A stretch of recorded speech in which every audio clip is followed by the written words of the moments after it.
ಓ ಯಾವ ಹೂವು ಯಾರ ಮುಡಿಗೋ ಅವನ ಆಟದಿ ಚೈತ್ರ ಬಂದು ಹೋಯಿತಮ್ಮ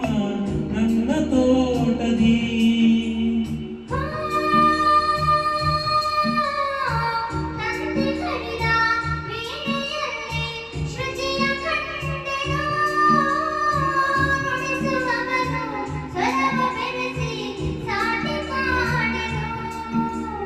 ಬಾಳಲಿ ಕಳೆದದು ಏನೋ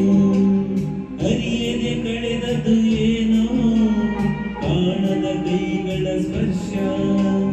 ಮುಂದೆ